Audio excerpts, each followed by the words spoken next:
Berarti minggu-minggu ini diselesaikan ya. Nanti UAS-nya insya Allah Senin depan berarti. Oke, Pak. Ini presentasi terakhir, Pak. Oh gitu, tinggal satu berarti ya.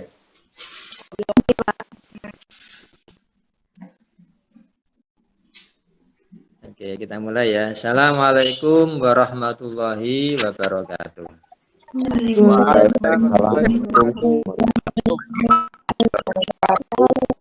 warahmatullahi wabarakatuh. Bismillahirrahmanirrahim. Alhamdulillahirabbil alamin. Wa bihi nasta'in.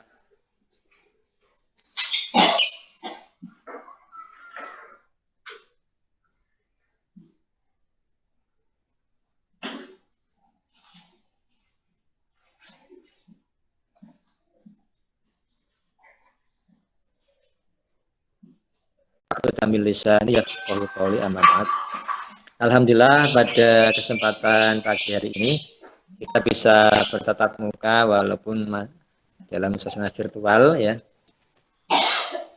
Pada kesempatan ini adalah merupakan tatap muka pertemuan sebelum ujian akhir semester ya atau UAS.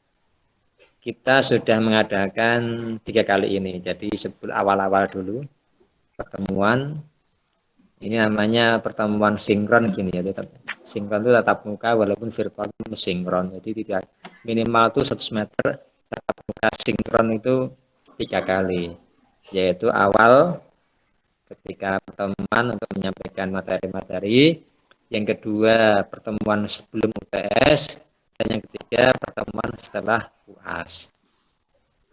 Nah, jadi evaluasi berbagai hal apa yang kita pelajari lewat WA nanti bisa disampaikan teman-teman apa yang harus mungkin ada hal yang belum terselesaikan dalam hal diskusi nanti bisa kita bicarakan ya. Di sini saya akan menyampaikan review mata kuliah filsafat agama dari setelah UTS sampai nanti UAS ya. Materinya kan kalau dari yang saya sampaikan ketika awal dulu sebelum UTS itu ada 7 materi ya, 7 materi, dan setelah UTS ada 7 materi lagi. Nah, setelah UTS itu materinya adalah mulai ini tradisi amaliyah NU, materi 9 ya, yaitu tradisi amaliyah NU. Yang dibahas adalah istighosah dan tahlil. Kemudian tradisi amaliyah NU, materinya tawasul dan sholawatan. Kemudian pergerakan NU, jadi nanti dibahas strukturalnya, danom, badan otonom, dan lembaga NU. Kemudian yang selanjutnya yang keempat atau 12 adalah pergerakan NU, dinamika NU dalam kehidupan berbangsa dan bernegara. Kemudian pertemuan ke-13, 14 dan 15 itu adalah praktek implementasi integrasi 4 ajaran NU. 4 ajaran itu yang tawazun, tawasud, tasamuh, dan iktidal dipraktekkan dalam kehidupan dalam bidang ekonomi. Nah, nanti yang ketiga ini adalah kreasi teman-teman, bebas, judulnya bebas. Saya akan bahas satu persatu secara global ya. Yang pertama adalah berkaitan dengan tradisi amaliyah NU yang materinya istighosah dan tahlil. Sama tawasul dan sholawatan ya, itu tradisi amaliyah NU dari ulama. Jadi bahwasanya tradisi NU itu sebenarnya kan menyatukan atau mengintegrasikan dari tradisi-tradisi yang nenek moyang kita. dulu ketika awal datangnya Islam ya ke Indonesia, masyarakatnya itu kan agamanya kan Hindu, Buddha, kan itu awal-awal itu ya. Jadi mereka menyembah ada yang animisme, dinamisme itu ya, menyembah sesuatu patung-patung atau kepercayaan yang mereka percayai itu mempunyai kekuatan gaib kan gitu. Seperti mereka animisme ya, mereka mempercayai ada roh halus. Dinamisme mempercayai adanya benda-benda mempunyai kekuatan yang sangat dahsyat. Kemudian dalam amaliyahnya Hindu dan Buddha itu mereka menyembah beberapa hal yang kemudian diubah dalam bentuk sebuah patung-patung itu ya. Ada patung Siwa, ada Brahma dan lain-lain sebagai Tuhan mereka. Nah, tradisi-tradisi itu kemudian dalam hal agama Hindu Buddha itu kemudian ada namanya sesajen, ada yang namanya membuang selamatan yang ada di laut, kemudian selamatan yang ada di bumi. Setiap tempat itu ada selamatan yang dulu kan itu kan. Itu sebelum Islam masuk. Nah, kemudian Islam masuk dibawa oleh para ulama, para ulama kita dari Timur Tengah ya, ada dari India, ada yang dari Arab. Mereka awalnya adalah seorang niaga ya, berniaga, berdagang dalam hal menjual barangnya, ekspor impor gitu ya. Di samping itu ada visi adalah menyebarkan Islam di seantero dunia ini. Dakwah ya, selain dakwah. Nah, dengan cara apa? Mereka akulturasi, asimilasi dengan cara mereka menikah dengan penduduk setempat. Menikah, kemudian berdiam diri menjadi penduduk setempat. Kemudian menyebarkan Islam. Ada yang selain menikah mereka juga berekspor, berjalan setelah menikah, kemudian mereka menjelajah lagi se-Nusantara. Karena seorang niaga kan gitu ya, menjelajah dunia. Ini Nusantara mulai Aceh sampai Maroko itu dijelajahi semua. Di setiap tempat tuh mereka itu mesti disinggahi dengan cara berdagang, sekalian mereka dakwah dengan cara tadi adalah dengan cara menikah dengan penduduk setempat. Nah, cara ini merupakan cara yang paling efektif dengan cara yang bil hikmah dan mauidhah hasanah, dengan cara yang santun, dengan cara yang damai, sehingga Islam itu nampak sebagai agama yang rahmah lil alamin, tidak dengan cara yang keras, tidak dengan cara yang harus memaksakan kehendak masuk Islam. Nah, cara ini kemudian oleh para ulama itu sangat efektif dengan apa? Dengan bagaimana Islam itu masuk tapi tidak menjadi trauma, tidak menjadi suatu yang memberatkan oleh penduduk setempat. Nah, sehingga para penduduk setempat yang masih agamanya Hindu, ada yang Buddha, ada yang animisme itu mereka melakukan sebuah amaliyah, sebuah praktek-praktek yang mereka itu secara Islam ya, itu sangat bertentangan. Sehingga para ulama mempunyai metode bagaimana supaya Islam itu masuk dengan halus, dengan santun, tanpa mereka itu menolak, tanpa mereka itu atau menerima dengan cara yang damai, dengan cara yang baik. Sehingga ulama punya metode yang hampir mereka memasukkan dalam nilai-nilai Islam ke dalam hal yang mereka lakukan. Nilai-nilai kearifan, nilai-nilai keislaman masuk dalam tradisi penduduk setempat, penduduk lokal itu. Kemudian ada yang namanya selamatan yang orang membuang sajen di laut, sajen di pohon, kemudian ada yang lain itu kemudian dimasukkan dalam bagaimana amaliyah itu, praktek itu masuk dalam amaliyah yang Islam, yang syariat, dengan tanpa mereka itu musyrik kan gitu. Nah, kemudian ulama dengan cara ini mereka mau, jadi mereka masukkan, nah, sekarang ada namanya istilahnya sedekah bumi ya, sedekah bumi kan ada tuh. Nah, dulunya adalah itu seperti halnya ada dewa penjaga bumi kan gitu. Yang hal itu setiap tempat tuh ada dewanya kan gitu, ada dewa bumi, dewa air, dewa pohon dan lain-lain. Nah, ini kemudian para ulama memasukkan cara ini diganti dengan nilai-nilai Islami, diganti dengan nilai yang itu ada namanya istilahnya sedekah, ada namanya nilainya itu pemberian kepada sama, tetapi nilainya tidak kepada makhluk yang seperti yang dianggap oleh mereka. Ada jiwa, ada roh, ada benda, diganti dengan sesuatu Maha Pencipta, segala pencipta yang ada. Penciptanya dewa, penciptanya pohon, penciptanya langit, penciptanya laut, penciptanya bumi. Nah, dengan cara ini mereka orang-orang non Muslim waktu itu ya, Hindu, Buddha, mereka menerima, sehingga mereka tetap melakukan yang mereka lakukan, praktek yang mereka lakukan, selamatan yang mereka lakukan, tapi diganti dengan amaliyah, dengan tauhid yang benar. Nah, tauhidnya yang benar, ini substansinya, yang pokok ini.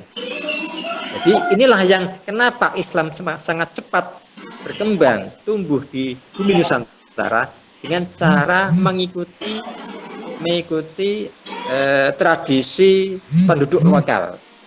Jadi kearifan lokal yang mereka lakukan itu dilakukan, kemudian kita masukkan nilai-nilai, ulama masukkan nilai-nilai Islami dalam tradisi mereka. Hanya mengganti ketauhidan, mengganti apa yang mereka pahami, tauhid mereka dengan tauhid yang tauhidillah Allahul Ahad. Dan Allahu Ahad. Jadi pengganti dari yang mereka anggap pohon itu punya kekuatan, laut punya kekuatan, bumi air punya kekuatan, diganti dengan pada serba maha, pencipta langit, pencipta pohon, pencipta air dan pencipta segalanya. Nah, sehingga dengan cara ini mereka menerima dengan cara yang baik. Inilah sehingga Islam itu cepat menyebar di bumi Nusantara. Caranya seperti itu. Jadi tradisi yang dilakukan oleh mereka nggak nolak. Seperti orang Arab kan gitu. Dulu ketika Nabi Muhammad syiar ke orang Arab, tradisi minuman keras, tradisi khamr itu tradisi yang sudah menjadi tradisi mengglobal di bumi Arab waktu itu. Tapi awalnya khamr, arak tidak langsung diharamkan, tapi dengan cara berangsur-angsur, tidak langsung. Nah, ini cara metode ini digunakan oleh ulama kita ketika syiar Islam masuk ke bumi Nusantara. Sehingga orang dulu yang agama Hindu, Buddha bisa masuk Islam, menerima Islam dengan cara yang dengan cara yang tanpa mereka merasa mereka sudah masuk Islam. Dan Kalijogo ya juga itu. Mereka ada yang wihara itu ya, wihara. Orang itu kan ada wihara, masuk wihara itu. Orang berdakwahnya lewat wayang. Jadi orang itu digambar dengan wayang. Nah, itu tradisi orang dahulu kan senang wayang. Nah, tapi cerita wayang diganti oleh dengan wayang kalimat sodo, kalimat syahadat tadi. Nah, ini menjadikan mereka menjadi paham, oh ternyata ada agama yang santun, agama yang rahmah, agama yang di atas agama yang enggak kita pahami sebelumnya. Ternyata ada agama yang lebih ada pencipta yang lebih dan lebih. Nah, mereka akan paham seperti itu dengan cara diwayangkan seperti itu. Nah, ini menjadi hal yang metode ulama ya ketika syiar Islam. Nah, sehingga tradisi kayak yang NU lakukan, puasa, tahlil, tawasul, sholawat itu adalah rentetan tradisi-tradisi yang sudah ada, diganti dengan tradisi yang itu menjadi tradisi agama, tradisi Islam. Intinya adalah keselamatan doa untuk para leluhur, leluhur yang sudah meninggal dunia. Nah, istighosah tadi itu adalah apa intinya? Substansinya adalah mendoakan, meminta kepada Allah, mendoakan solusi dalam segala hal yang akan ditimpa manusia, apakah itu kehidupan di dunia maupun di akhirat. Meminta siraman, istighosah meminta siraman. Tahlil adalah istighosah itu meminta hal yang kita itu sangat dalam keadaan yang sangat-sangat sangat sulit, keadaan yang sangat-sangat terpepet, sehingga butuh sebuah doa istighosah tadi. Istighosah dilakukanlah ketika keadaan sedang tidak karuan, manusia sudah nggak berdaya lagi, itu istighosah bisa dilakukan. Tahlil adalah mengirim doa, mengirim keselamatan, mengirim doa, mengirim kebaikan kepada orang tua, kepada leluhur kita yang sudah meninggal dunia, kita kirim mereka. Ini tradisi-tradisi yang dahulu dilakukan oleh orang-orang sebelum Islam, tapi diganti dengan tradisi bacaan Quran, sholawatan, kemudian tawasul kepada leluhur kita, sehingga itu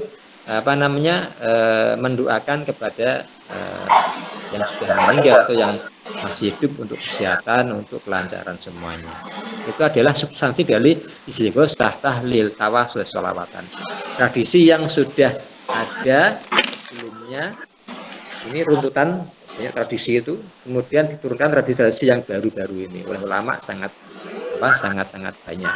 Ya, itulah mengapa di NU itu banyak tradisi seperti itu. Karena apa? Tradisi dari nenek moyang yang sudah dulu ada, kemudian diganti dengan tradisi yang Islam. Sehingga kalau kita mengubahnya itu kayak mengubah ketika awal dulu itu. Makanya kalau ada orang yang menentang, tidak setuju, itu sama dengan kita tidak akan Islam seperti ini menyebar di dunia Nusantara, tidak ada Islam kalau tidak ada cara seperti ini. Saya ulangi ya, bumi Nusantara, Indonesia, tidak ada yang nama Islam kalau tidak ada cara seperti ini. Sehingga kita sangat-sangat terima kasih kepada ulama-ulama kita, Wali Songo, dia menyebar Islam di Indonesia itu. Dengan cara ini Islam sangat cepat menyebar di bumi Nusantara itu. Sehingga kita nggak bisa menghilangkan cara metode seperti ini. Ini sudah melekat menjadi sebuah tradisi, menjadi sebuah adat di masyarakat kita. Bahwasanya hal ini sebuah adat itu kalau sudah menjadi tradisi itu menjadi hukum. Al-adah muhakkamah. Adat itu ada tradisi menjadi sebuah hukum yang bisa dijalankan. Itulah adat tradisi. Nah, sehingga kalau ada orang yang mungkin tidak setuju menentang adanya istighosah, tahlil, tawasul, sholawat, itu sama dengan mereka tidak setuju dengan cara ulama ketika berdakwah dalam zaman dahulu. Jadi mereka seperti halnya nggak sepakat dengan tradisi atau dengan metode yang ulama dahulu dia lakukan. Ulama yang lakukan zaman dahulu. Nah, kalau nggak sepakat, berarti dia Islam itu nggak akan ada di Indonesia. Ya, Islam itu nggak akan menyebar di Indonesia kalau nggak ada cara-cara seperti itu. Inilah salah satu dari amaliyah yang harus kita lestarikan, ya, itu dilestarikan oleh NU. Sehingga selayaknya ya kita sebagai masyarakat itu tradisi itu kita lakukan terus, itu tradisi.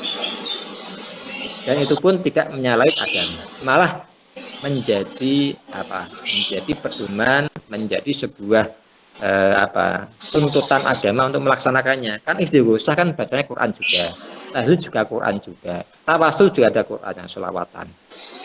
Kan amal nggak ada sesuatu yang menyalahi dari pedoman Quran dan hadis. Itu yang tradisi amal NU, istighosah, tahlil, tawasul dan sholawatan. Kemudian selanjutnya mengenai pergerakan NU, ya, baik secara struktural dan secara pergerakan NU di dinamika itu dalam kehidupan berbasis belajar. Nah, ini kita mengenal ya dari struktural dari mulai ada Tanziliyah, ada Syuro, itu ada Tanziliyah itu pelaksana ya. Jadi kalau Syuro itu sebagai majelis di atasnya. Jadi syuro tanfidiyah itu pelaksana. Pelaksana itu ada nanti PBNU, pengurus pusatnya di Jakarta. PWNU itu di wilayah provinsi.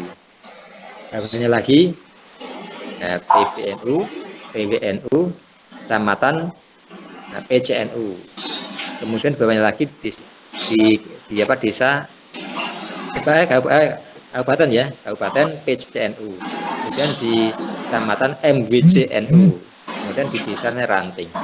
Ini struktural NU nih. Jadi PBNU itu di pusat. Kemudian bawahnya PWNU, pengurus wilayah provinsi. Kabupaten namanya PCNU, pengurus cabang. Kecamatan namanya MWCNU, masyarakat pengurus ya wilayah MWC wilayah NU. Kecamatan itu MWC namanya, musyawarah MWC musyawarah wilayah NU. Cabang ya, MWC musyawarah wilayah cabang. Itu tingkat kecamatan MWC NU, kemudian desa namanya ranting. Ini strukturalnya. Ada juga yang PCINU, pengurus cabang internasional, itu di luar negeri. Jadi ada di Australia juga ada, Amerika ada, Eropa ada, negara ada, namanya PCINU. Itu pengurus cabang internasional NU. Nah, itu secara struktural NU. Ada juga namanya BANOM, Badan Otonom. Itu ada kayak Ansor, kemudian ada itu Ansor itu ya, itu kan. Kemudian ada yang lain tuh badan otonom itu. Ada juga lembaga NU. Lembaga NU apa aja? Lembaga adanya Lex Padam ya, lembaga pengabdian dan masyarakat. Ada lembaga pendidikan LP Ma'arif. Nah, itu juga lembaga NU. Ini jadi ada 3 struktural, ada BANOM, ada kemudian ada lembaga NU sendiri ya.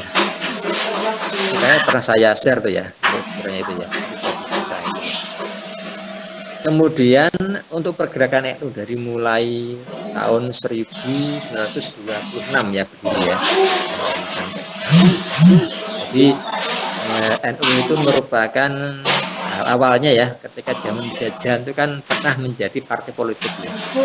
Sebelum jajahan tuh NU itu kan Hasyim Asy'ari kan pernah ada resolusi jihad. Ketika itu beliau mewajibkan jihad karena Surabaya dalam keadaan genting ya. Keadaan genting dikuasai oleh tentara Jepang waktu itu ya. Kayaknya ya tentara Jepang.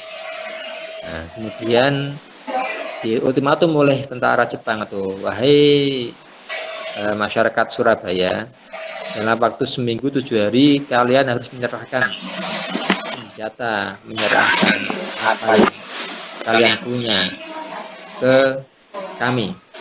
Karena dalam kurun waktu 7 hari kok tidak diserahkan, maka akan dihancurkan di Surabaya itu. Nah, ini kemudian kan para anak muda waktu itu ada Bung Tomo dan lain-lain, itu termasuk Hasyim Asy'ari ini kan disuwani ya, nah ini ada seperti ini, tapi bagaimana? Nah, Hasyim Asy'ari minta istikharah, sholat ini minta petunjuk pada Allah. Nah, kemudian keluarlah namanya wajib jihad, resolusi jihad melawan tentara Jepang. Kita nggak boleh menyerah, nggak mau kita kasihkan senjata kita kepada orang-orang Jepang itu. Kita berani kita lawan. Akhirnya apa? Wajib jihad fardu ain. Baik muda, anak-anak, orang tua.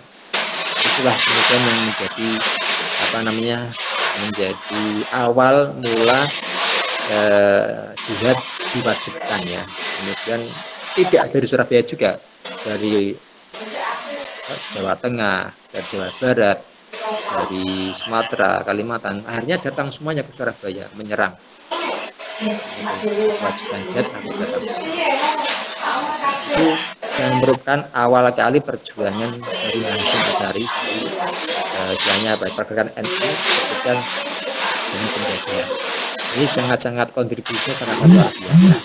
Kemudian setelah merdeka, NU pernah menjadi partai politik ya, partai politik. Kemudian pada musyawarah NU itu kembali kepada Hitoh 1926, NU bukan lagi partai politik tapi menjadi lembaga kemasyarakatan karena tujuan awal adalah di NU adalah sebagai lembaga kemasyarakatan keagamaan Hasyim Asy'ari untuk ngayomi, untuk mendidik masyarakat Indonesia supaya tahu agama, supaya tahu bernegara, berbangsa, atau bertanah air. Sehingga kembali ke hitohnya sebagai lembaga keagamaan. Nah, kemudian bagaimana kontribusinya sampai sekarang ini? Nanti ini saya cerita ini nanti saya masukkan dalam sebuah pertanyaan di UAS ya. Nanti bandingkan bisa direkam, kan direkam ini dengan nanti ketika UAS ada jawabannya kan gitu. Jawabannya di cerita saya ini dari mulai awal tadi ya. Nah, kemudian kontribusi NU dari sekarang setelah pasca kemerdekaan, tadi keluar dari hitoh ya, keluar dari partai menjadi lembaga dakwah kemasyarakatan. Kemudian sekarang NU sudah menjadi sebuah kayak ini, menjadi lembaga yang terbesar di Indonesia. Kalau Indonesia itu penduduknya 165 juta ya perkiraan. Itu NU itu sudah hampir separuhnya, 100 juta. Ini menjadi sebuah kekuatan ya, bahwasanya NU itu yang pertama adalah merupakan ormas yang diterima sangat baik di Indonesia dengan dakwahnya yang empat ya. Ajarannya yaitu tawazun, tawasud, tasamuh, i'tidal. Itu santun, hikmah, sehingga masyarakat itu sangat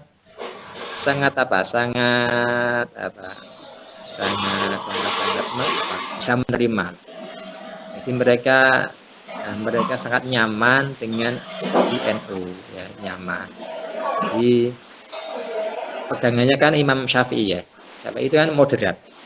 Jadi moderat itu netral, ini lebih mudah.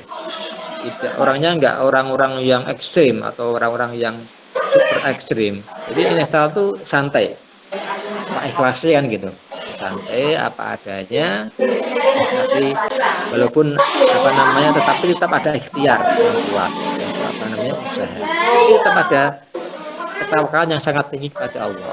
Ini yang menjadikan paham NU itu menjadi paham yang sangat mudah diterima oleh masyarakat Indonesia.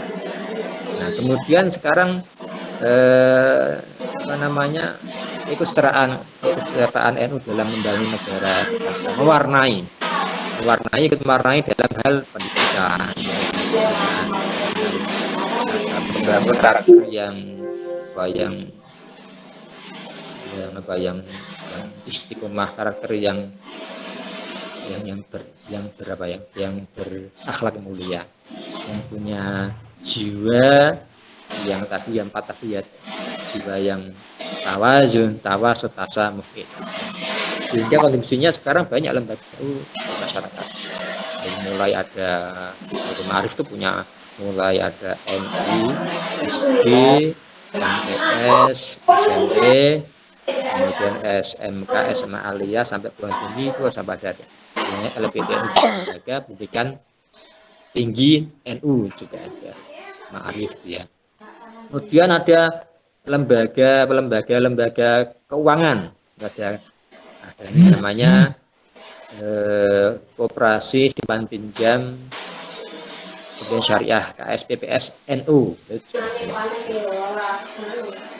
Juga ada berbagai hal baik dalam sektor pendidikan, sektor ekonomi, sektor yang lain itu kontribusi NU dalam berbasis negara dan luar. Nanti nah ini jiwa-jiwa ini jenengan setuju nih para mahasiswa yang masih milenial dan masih aktif sebagai tenaga yang masih kuat dan muda, ini bagaimana supaya nanti NU lebih mendiaspora ke luar negeri. Sudah ada PCN tadi ya ke luar negeri sampai ada ke Australia, Amerika. Ini bagaimana nih lebih kita kuatkan, istiqomahkan, jadi menjadi sebuah ajaran yang santun, ajaran yang rahmatil alamin oleh masyarakat dunia. Sehingga banyak orang-orang dunia itu Indonesia itu kok bisa aman sentosa padahal banyak agama. Kan kita banyak agama kan. Jadi ada Kristen, ada Hindu juga, kemudian ada Konghucu. Ya. Kenapa kok dengan banyak agama itu kok bisa damai, bisa bercengkrama dengan yang lain? Juga ada. Orang-orang lagi pada heran. Padahal kalau di sana kan mesti tukaran, perang. Israel aja sama Palestina sampai sekarang belum selesai. Di negara-negara barat, negara luar negeri ya, itu mereka itu heran kenapa Indonesia kok begitu damainya, begitu amannya, padahal banyak agama, tidak agama, ada suku juga, ras yang banyak, ras suku, agama, ras antar golongan yang berbeda-beda beraneka ragam, tapi kok begitu sangat menyatu, begitu damai, aman. Inilah yang menjadikan orang lain tuh pengen belajar di Indonesia.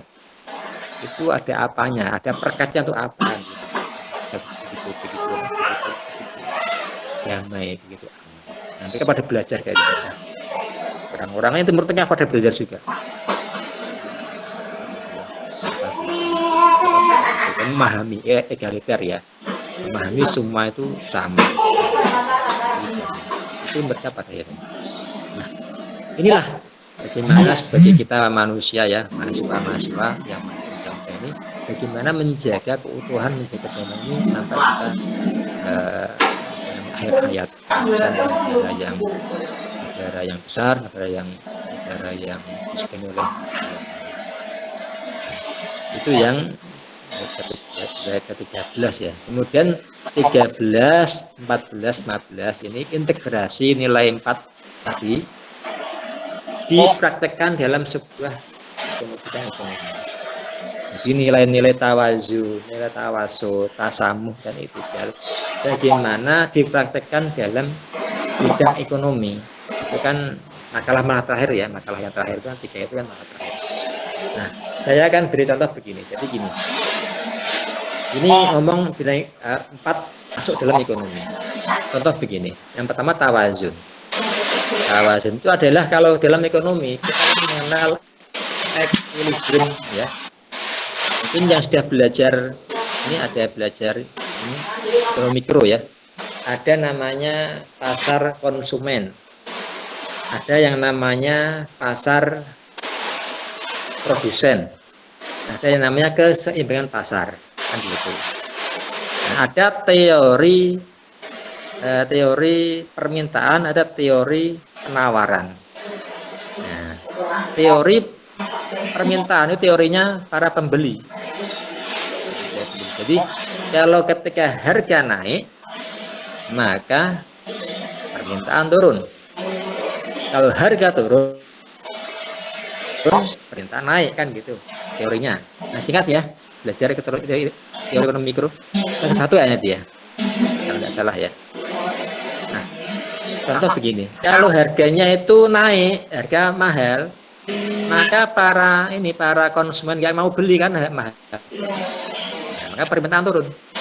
Tapi kalau harga turun, harga murah, maka permintaan naik. Nah, ini hukum kepakitan yang saling bertentangan. Nah, harga mahal nggak mau beli. Tapi kalau harga murah mereka akan beli. Itulah teori-teori hukum permintaan. Kebalikan ada namanya hukum penawaran. Ini miliknya penjual atau produsen. Kalau harga tinggi penawaran ikut naik. Jadi kalau harga tuh semakin mahal itu para produsen senang, mereka akan terus produksi karena harga mahal. Kan mereka akan lebih dapat penghasilan, untungnya lebih banyak. Tapi kalau harga turun, maka penawaran juga turun. Mereka nggak mau produksi, lah harganya murah, kan tekor ya, dapat penghasilan. Nah, ini hukum permintaan penawar itu bertolak belakang. Konsumen pengennya harga murah, produsen pengennya harga mahal, kan nggak ketemu nih. Konsumen pengennya harga semurah-murahnya, produsen pengennya harga setinggi-tingginya. Pembeli pengen harga yang murah, tapi penjual pengen harga yang tinggi. Kan nggak ketemu nih, belakang belakang. Jadi ketemu nih ada namanya keseimbangan pasar. Ini tawazun, keseimbangan pasar. Tawazun imbang ya. Imbang. Wazan kan imbang.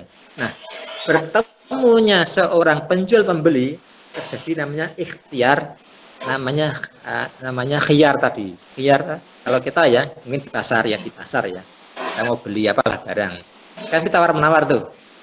Penjual pengen harganya kan yang mahal, kita nawar pengen yang rendah. Nah itu kan nggak ketemu. Kalau penjual bertahan diri pengen yang harganya mahal, contoh harganya banyak, harga apa, contoh harga beli apa kira-kira, beli apa, misalnya apa, beli bedak. Ini pasar beli bedak ya, ada ya. Ya beli Baju, Pak. baju ya, beli baju, contoh di pasar beli baju. Nah, beli baju.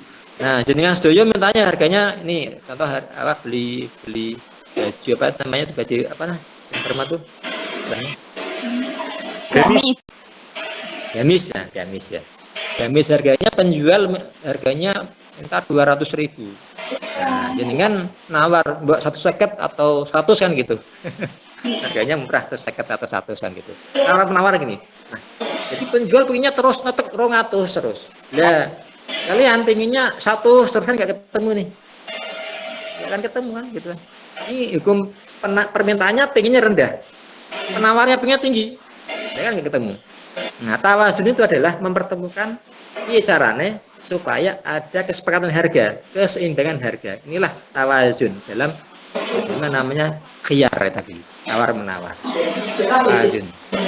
Jadi sing penjual yo produk ate-ate diturun hargane kan gitu. Penjualnya ya, pembelinya produk ate-ate diunggah ke sithik. Oleh nawar tadi. Ketemu harga tengah 150 kan gitu. Nah, inilah konsekuensi saling menerima antara penjual pembeli. Jadi podo lelone, podo ridone dengan harga yang imbang tadi, si penjual nurunkan, pembeli menaikkan. Inilah namanya kesepakatan harga atau yang namanya antarodin, jual beli yang halal, yang barokah di sini. Ini nama contoh itu tawazun, keseimbangan pasar dengan teori tadi dari permintaan, dari penawaran. Itu contoh yang itu yang ekonomi. Kemudian contoh tawasut ya, dari tawazun. Nanti dengan nanti soalnya tadi UAS nanti monggo dibahas contohnya. Saya mencontohkan yang tadi masalah khiyar tadi ya, masalah khiyar. Contoh yang tawasut ya. Jadi tawasut itu adalah tengah ya, moderat. Wasaton ya, wasaton itu tengah. Kalau dalam agama kan khairul umuri ausatuha. Sebaik-baik perkara adalah yang tengah. Nah, kita mengenal ya, ada teori sistem ekonomi kapitalis gitu. Ada teori ekonomi sosialis, ada teori ekonomi syariah atau ekonomi wasatiyah ini. Kalau saya menyebut wasatiyah atau tawasutiyah atau wasatiyah, teori tengah. Teori ekonomi kapitalis itu teori yang mengandalkan kapital, mengandalkan modal sebagai Tuhan kan gitu. Jadi orang yang punya modal besar dialah akan menguasai. Orang lain dianggap nggak ada apa-apanya, kapitalis. Yang punya modal besar dialah yang akan menang, kapitalis. Jadi modal dianggap sebagai Tuhan, sebagai usaha untuk bisa menetapkan status mereka. Makin banyak modal, makin mereka menguasai. Makin banyak modal, makin mereka akan menggencet rakyat yang tidak punya modal. Ini teori ekonomi kapitalis. Jadi mereka nggak manusiawi, nggak menerima hak-hak orang lain. Gue lolo gitu, saya lolo, kamu saya. Jadi ini nggak ada manusiawinya kapitalis itu, tidak punya rasa empati kepada manusia yang lain. Itu teori yang sangat ekstrim sekali. Yang ini teori kanan ya kayaknya, itu teori kanan ya, itu namanya kanan. Teori kiri namanya sosialis. Ini teori yang teori yang mengakui hak segala hal yang dimiliki manusia. Jadi sosialis itu adalah teori masyarakat. Mereka mengakui apa yang mereka punya, sosialis. Jadi sosialis itu adalah teori yang bagaimana orang itu diakui sebagai apa yang mereka punya. Kalau punya tanah diakui, kalau punya apa diakui. Dan mereka bebas menggunakan apa yang mereka punya. Ini kelemahannya ya, sosialis itu. Memang ada baiknya, tapi kelemahannya apa? Kelemahannya mereka mempunyai hak mutlak atas yang mereka miliki. Mereka akui, mereka punya hak milik. Tapi kalau tadi yang kanan kapitalis tidak mengakui hak orang lain, tapi kalau yang sosialis mengakui hak orang lain. Tetapi teori yang kiri ini, teori sosialis ini teori yang mengakui hak setiap individu dan mereka bebas menggunakan yang mereka punya, tidak ada batasnya. Ini kelemahannya teori sosialis. Sudah betul tapi terlalu israf, berlebih-lebihan. Yang ini tadi ekstrim, tidak mengakui, ini mengakui tapi mengakuinya terlalu pol gitu ya, tanpa batas. Kalau punyaku ya saya gunakan apa yang saya kehendaki. Nah, ini dua teori ini bertentangan sehingga muncul teori wasatiyah, teori tengah ini, tawasud. Nah, ini teori kita ini, tawasud. Bagaimana teori tawasud, teori Islamiyah, teori syariah, yang itu mengakomodir dari teori keduanya. Yang kapitalis tadi kan tidak mengakui hak orang lain. Nah, Islam itu mengharamkan mendolimi orang lain. Tidak boleh, malah kita kan orang yang walaupun orang yang tidak memperhatikan orang lain itu bukan umatku, umat gitu. Orang yang tidak memperhatikan urusan orang lain itu tidak umatku, Nabi Muhammad gitu. Nah, teori syariah ini atau tawasud ini adalah bagaimana kalau kita punya harta, jangan harta itu untuk kita kuasai sepenuhnya. Ini ya bagaimana dengan kapitalis dan sosialis ya. Kalau kita punya harta, kita punya modal, betul, kita punya hak atas modal itu, betul. Nah, kemudian jangan sampai kemudian kita punya modal, kita tidak boleh kemudian misalnya meremehkan orang yang tidak modal, meremehkan, underestimate orang yang tidak punya. Justru kalau kita punya modal, bagaimana modal itu dibersihkan, dizakati, disedekahkan kepada orang yang nggak punya. Inilah adanya tali hablum minan nasadi. Orang yang Sementara ini dikasih rezeki yang banyak modal, mungkin kaya banyak modal. Bro, iya, itu mereka itu kasihkan orang yang nggak punya, yang miskin, yang fakir, membantu mereka yang tidak mampu, kan gitu. Mereka bantu yang yatim piatu, yang miskin, yang fakir, yang tidak punya, sehingga terjadi sinkron keseimbangan. Nih, tawasud tadi ya, ini wasatiyah. Jangan malah tidak punya modal semakin tidak modal, tidak punya modal malah semakin di bawah. Ditolong mereka. Ini itu bagaimana sebuah sistem ekonomi itu berjalan dengan seirama selaras.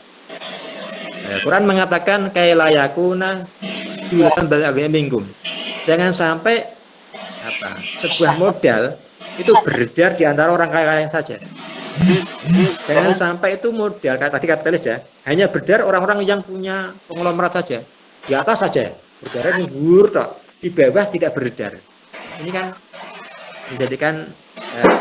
menjadikan ketidakharmonisan. Nah, ekonomi wasatiyah, ekonomi syariah adalah bagaimana mengatur, mengelola orang yang punya harta, punya modal itu, mereka itu bagaimana meningkatkan menarik yang di bawah supaya bisa sejahtera. Sehingga ada filantropi Islam tadi, alatnya untuk mensejahterakan masyarakat. Ada zakat, infak, sedekah, wakaf. Zisbaf itu ya singkatannya, zakat, infak, sedekah, wakaf. Ini instrumen Islam bagaimana orang yang punya modal tadi mensejahterakan masyarakat yang ada di bawahnya itu. Mereka merasa aman, mereka merasa sejahtera dengan apa yang diberikan oleh orang. Sehingga yang tadinya orang yang mustahik menerima zakat, mustahik menerima sedekah, mustahik menerima wakaf atau yang lain, mereka bisa menjadi muzaki, sejahtera, meningkat ekonominya. Nah, yang asalnya mustahik menjadi muzaki, yang asalnya menerima zakat menjadi memberi zakat. Inilah konsep Islam memberikan sebuah solusi orang itu supaya sejahtera semuanya. Orang supaya itu jangan sampai ada yang fakir, jangan ada sampai yang miskin, tapi menjadi setara, bisa mencukupi minimal kebutuhan sehari-harinya dengan cara instrumen yusbaf tadi. Nah, sosialis tadi kan bagaimana hartaku adalah punya hak, saya menguasai hartaku karena hak individu diakui. Nah, dalam Islam hak individu diakui, tetapi jangan sampai kemudian menjadi hak mutlak, absolut. Hak itu ada hak orang lain kan tadi ya, hak orang lain, yaitu hak bagaimana harta yang kita miliki itu separohnya, 2/4-nya, 2,5 ya, itu milik orang lain, fakir, miskin, yang harus kita alokasikan. Nah, itulah ekonomi wasatiyah ini, alokasi dana yang ada itu tengah-tengah sini, tengah wasatiyah, tidak terlalu ke kanan kapitalis, nggak terlalu kiri sosialis, sehingga ini akan terjadi keharmonisan, selaras, tidak terjadi yang namanya ketimpangan, disparitas ekonomi, kesenjangan sosial. Sehingga kalau dalam skup yang besar negara menjadi negara yang makmur, baldatun thayyibah, negara yang baldah thayyibah, negara yang sentosa, rukun ghafur, dan Allah meridhoi negara itu. Itu tawasud, bentuk tawasud. Kemudian contoh yang tasamuh, toleransi ya, toleransi. Tadi kalau kembali agama, toleransi, ekonomi itu apa? Ini contoh begini, dalam hal toleransi itu kan kita saling menghormati ya, menghormati dengan sama. Contoh begini, kalau kita beli sedang menawar barang, jangan kemudian tiba-tiba kita nawar yang ditawar saudara kita. Kita di pasar ada tawar-menawar barang, tadi contoh baju ya, baju gamis mau kita beli. Ada orang mau beli, sedang terjadi tawar-menawar. Terjadi khiyar ya, tawar-menawar. Kemudian tiba-tiba ini belum selesai khiyarnya, masih ada jeda waktu, kita masuk pasar ingin tawar, nggak boleh. Jadi contoh tadi ya, contoh dia harganya 200, ada orang lain nawar 100, belum selesai orang ini nawarnya, kita masuk, Pak tak beli terus seket langsung gitu. Ini padahal belum selesai tadi yang pertama. Ini kita nggak boleh. Nama tasamuh itu. Kita menghormati orang lain bagaimana selesai dulu baru kita boleh nawar. Itulah tasamuh. Yang rasa menghormati orang lain dalam hal bertransaksi. Itu ya. Makanya ini dalam istilah Islam ada nama ihtikar. Ada istilah namanya spekulasi. Tidak boleh spekulasi, tidak boleh bermain najasi itu ngompori permintaan, ada ngompori penawaran. Jadi ayo ini harganya turun, harganya turun padahal nggak turun, itu ngompori namanya. Ketika udah beli katanya nggak turun, terus diskon besar nih, ternyata nggak ada diskon, itu ngompori namanya. Nggak boleh, itu namanya perbuatan dolim. Istilah ihtikar, spekulasi itu jangan sampai terjadi dalam hal dunia transaksi ekonomi. Itu namanya tasamuh ya, tenggang rasa, menghormati orang lain dalam hal transaksi ekonomi. Kita nggak boleh, itu tasamuh. Kemudian yang iktidal itu adil ya. Itu namanya pasar berkeadilan. Ini kita mengenal ada namanya pasar apa? Pasar monopoli. Ada pasar oligopoli. Ada pasar sempurna, keseimbangan sempurna. Ada pasar berkeadilan itu ya. Jadi kan keadilan yang merata. Nah, pasar monopoli itu dimonopoli beberapa orang aja, satu orang monopoli pasar. Nah, seperti halnya apa? Seperti halnya monopoli dalam hal bidang-bidang. Kalau dalam hal negara menguasai untuk hajat orang banyak nggak apa-apa. Tapi kadang monopoli itu hanya untuk individu. Itu nggak boleh. Monopoli dalam bidang pangan contoh ya, makanan di monopoli itu nggak boleh. Tapi kalau monopoli untuk fasilitas yang dikuasai negara, kemudian ini untuk kesejahteraan orang masyarakat, untuk kemampuan masyarakat, itu boleh monopoli. Nah, ini peran negara, bagaimana jangan ada monopoli, sehingga fasilitas publik seperti halnya bahan bakar, seperti halnya apalagi air, kemudian apalagi perusahaan yang itu harus dikuasai negara, Pertamina ya, itu kalau dikuasai individu berbahaya, karena akan monopoli harga, sehingga harga itu akan seenaknya diatur oleh individu. Kalau negara tak masuk, negara yang akan mengatur ini. Makanya perusahaan-perusahaan yang monopoli itu harus dikuasai negara. Gitu ya. Oligopoli apa? Oligopoli itu perusahaan yang ada hanya beberapa orang yang berkuasa. Kayak rokok, oligopoli itu rokok kan beberapa, lain Sampurna, bidang garam, perusahaan listrik itu listrik monopoli oligopoli itu berapa perusahaan saja, mungkin hanya 2, 3, 4 yang berkuasa. Nah, ini harus ada campur tangan negara. Nah, kalau tidak ada campur negara, baik monopoli atau oligopoli, itu akan membuat sebuah masyarakatnya akan harmonis dan akan menjadi stabilitas ekonomi akan jomplang. Sehingga harus masuk mengatur monopoli dan diambil oleh negara. Oligopoli itu harga harus ditetapkan oleh pemerintah. Biar nanti negara itu aman, rakyatnya juga menerima apa yang ditetapkan oleh oligopoli pasar itu. Nah, ideal adalah ini menempatkan pasar di tempatnya. Jadi ini Nabi pernah dikatakan begini, ya Nabi, hendaknya lah panjenengan itu menetapkan harga di pasar biar kita itu LBN, kan gitu. Pernah ada hadis itu ya. Jadi Nabi itu disuruh menetapkan harga pasar di pasar di Madinah. Nanti kita harganya itu kalau beli, kan gitu. Tapi apa jawab Nabi? Nabi jawab, antum a'lamu bi umur dunyakum. Antum a'lamu bi umur dunyakum.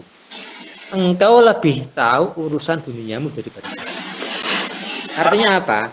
Harga adalah ditetapkan oleh mekanisme pasar, oleh mekanisme yang sudah jalan, pasar berkeadilan. ya terjadilah tawar-menawar ikhtiar tadi. Ya, jangan sampai ada harga ditetapkan oleh satu orang atau individu. Itu akan tidak adil. Jadi keadilan akan muncul ketika harga itu ditetapkan langsung di situ tawar-menawar. Inilah harga berkeadilan. Terjadi antarodin, terjadi tidak dolim, terjadi sesuatu yang saling menerima. Inilah namanya mekanisme harga pasar.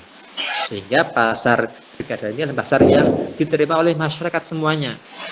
Tidak ada yang bundem, tidak ada yang kecewa, tidak ada yang nawarnya mungkin kecewa karena mungkin terlalu tinggi, atau pembelinya juga kecewa, untungnya nggak gede. Nah, tapi mereka sudah menerima karena ada tawar-menawar tadi. Inilah namanya iktidal pasar berkeadilan. Harga ditetapkan oleh mekanisme tawar-menawar, mekanisme pasar antar penjual, pembeli, permintaan dan pembeli. Nah, ini nanti dalam hal UAS nanti silahkan contohnya. Jadi ada tawazun, ada tawasud, tasamuh, itu nanti di kolaborasi contoh-contoh yang berkaitan dengan ekonomi. Nah, ini yang saya sampaikan untuk kesempatan kali ini. Dan terakhir mungkin sebelum ada pertanyaan,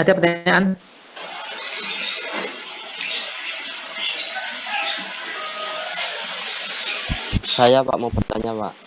Ya, mungkin Mas Ali. Menurut orang Islam, kenapa kok setiap bulan Syuro itu tidak ada orang yang menikah Pak?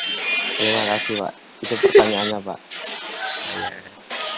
Terima kasih Mas Ali. Ya. Jadi kalau kita lihat dari sejarahnya Syuro, kenapa nggak boleh menikah atau begini? Waktu itu adalah kita melihat ke sejarah ya.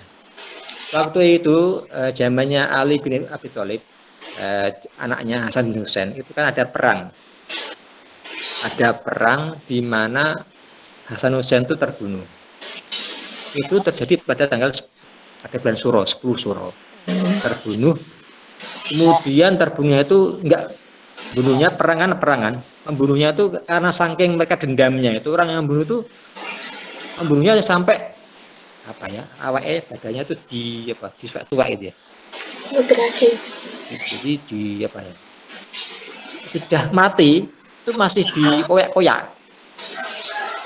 Sudah mati masih dikoyak-koyak. Itu sampai kayak kalau sekarang mungkin bahasanya itu dipotong-potong katanya. Potong-potong gitu kan, potong-potong. Koyak-koyak gitu. Nah, sehingga itu terjadi di bulan Syuro. Jadi umat Islam ketika itu adalah terjadi peperangan yang waktu itu adalah meninggalnya Sayyid Hasan dan Husain, di putra Ali bin Abi Thalib. Dan kemudian waktu itu orang Islam kemudian duka cita. Mereka kemudian bagaimana supaya dalam hal memperingati kematiannya, terbunuhnya Hasan ini, dalam bulan ini jangan ada perayaan karena kita sedang berduka cita. Sehingga waktu itu ya, kemudian setelah bulan-bulan selanjutnya itu kemudian para orang Islam yang kan ada kemudian muncul Syiah tuh. Orang yang Syiah itu orang yang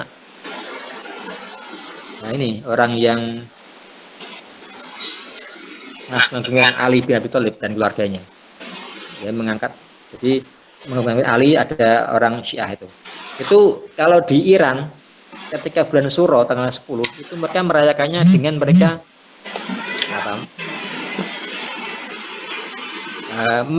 menyakiti badannya, ada yang disilet tangannya, ada yang disilet badannya, darah itu disamping raine gitu. Mereka menyakiti dirinya. Cara merayakannya gitu mereka. Orang-orang Syiah, orang yang mengagungkan Ali dan keluarganya. Itu sampai gitu, Iran tuh. Itu tujuannya itu adalah memperingati Syuro, kematiannya, meninggalnya Hasan itu. ulama itu aliran Syiah ya. Nah, kita ahli sunnah wal jamaah itu nggak boleh menyakiti sendiri, itu boleh. Sehingga sampai ke Indonesia tradisi ini itu para ulama itu untuk menghormati tadi meninggalnya itu kita tidak boleh kalau Suro itu mengadakan perayaan. Ya, tidak boleh mengadakan hajatan-hajatan. Karena apa? Bulan duka cita. Bulan meninggalnya anak cucu Nabi ya, cucu Nabi. Jadi diharapkan itu tidak boleh mengadakan perayaan karena sedang bulan duka cita.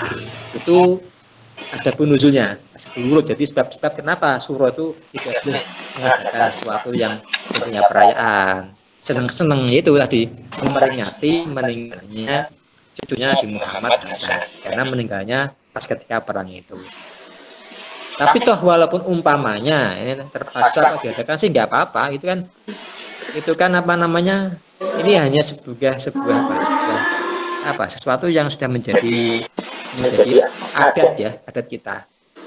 Jadi adat kita. Tapi adat itu ya kalau mungkin terpaksa diadakan sih nggak apa-apa itu, tapi kan sudah menjadi sebuah hukum ya kadang ya, harus diyakini menjadi hukum.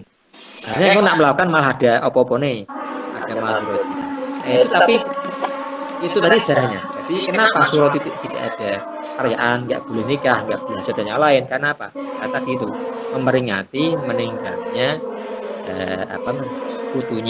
cucunya Nabi Muhammad itu Hasan karena meninggal perang, sehingga umat Islam itu diharapkan jangan mengadakan upacara-upacara yang bentuknya seneng-seneng dulu. Ini bulan duka cita, bulan-bulan sedang Islam sedang mendapatkan musibah, sehingga diharapkan bulan ini juga dunga aja, berdoa, tahlilan, mengirimkan kepada leluhur kita, para mujahid, khususnya para yang tadi terbunuh ya, Hasan, Husain dan para leluhur yang sudah meninggal.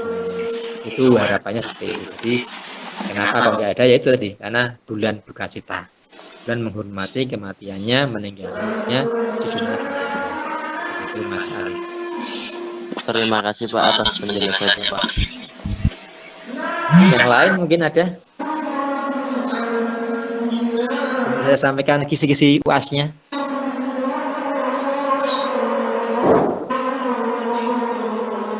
Langsung ya, kan ya.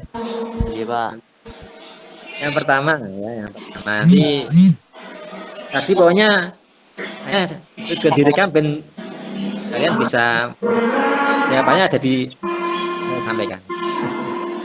Yang pertama ini makna dibalik istighosah dan tawasul. Gitu ya. Terus bagaimana sikap saudara Panjoyo ya kalau ada masyarakat yang nggak berkenan, nggak setuju, nggak sependapat dengan apa yang dilakukan oleh kita.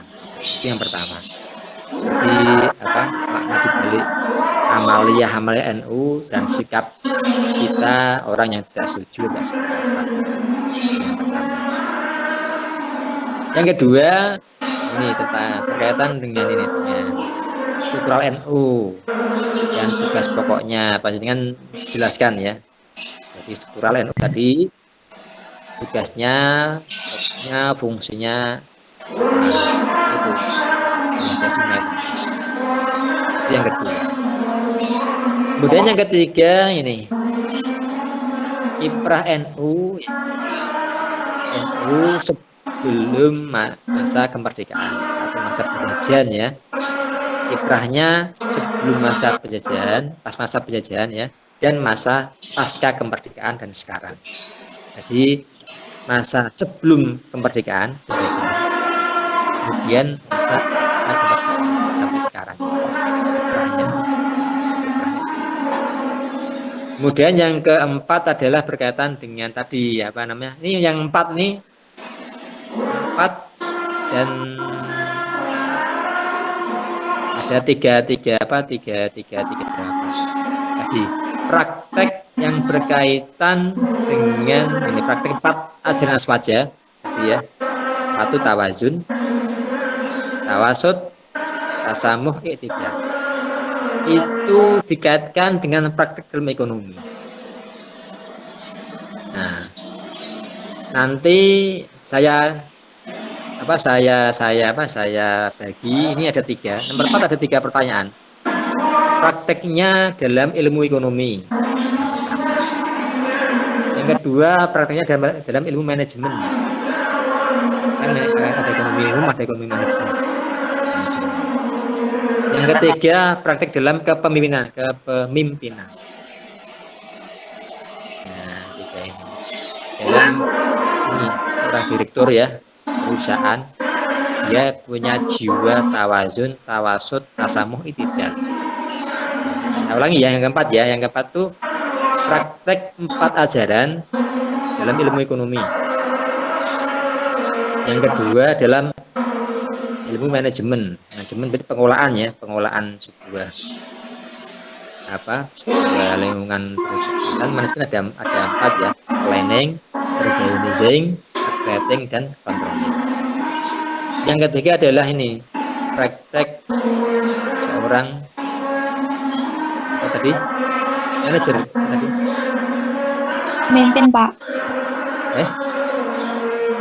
Pemimpin, seorang pemimpin yang punya jiwa tawasud, tasamuh. Itu jenengan pilih salah satu, tidak semuanya. Pilih 2 aja, pilih 2. Kan 5 soal tadi ya. Yang 4 nih ada 3 pertanyaan. Nanti pilih 2. Yang tadi pertama apa? Ilmu ekonomi. Yang kedua Manajemen sama pemimpin. Oke, itu pilih 2. Itu saya tulisnya 3, nanti pilih 2 aja. Jadi jawabannya 5. Kalau ditulis 3 nggak apa-apa, Pak? Isi 3 nggak apa-apa.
Allah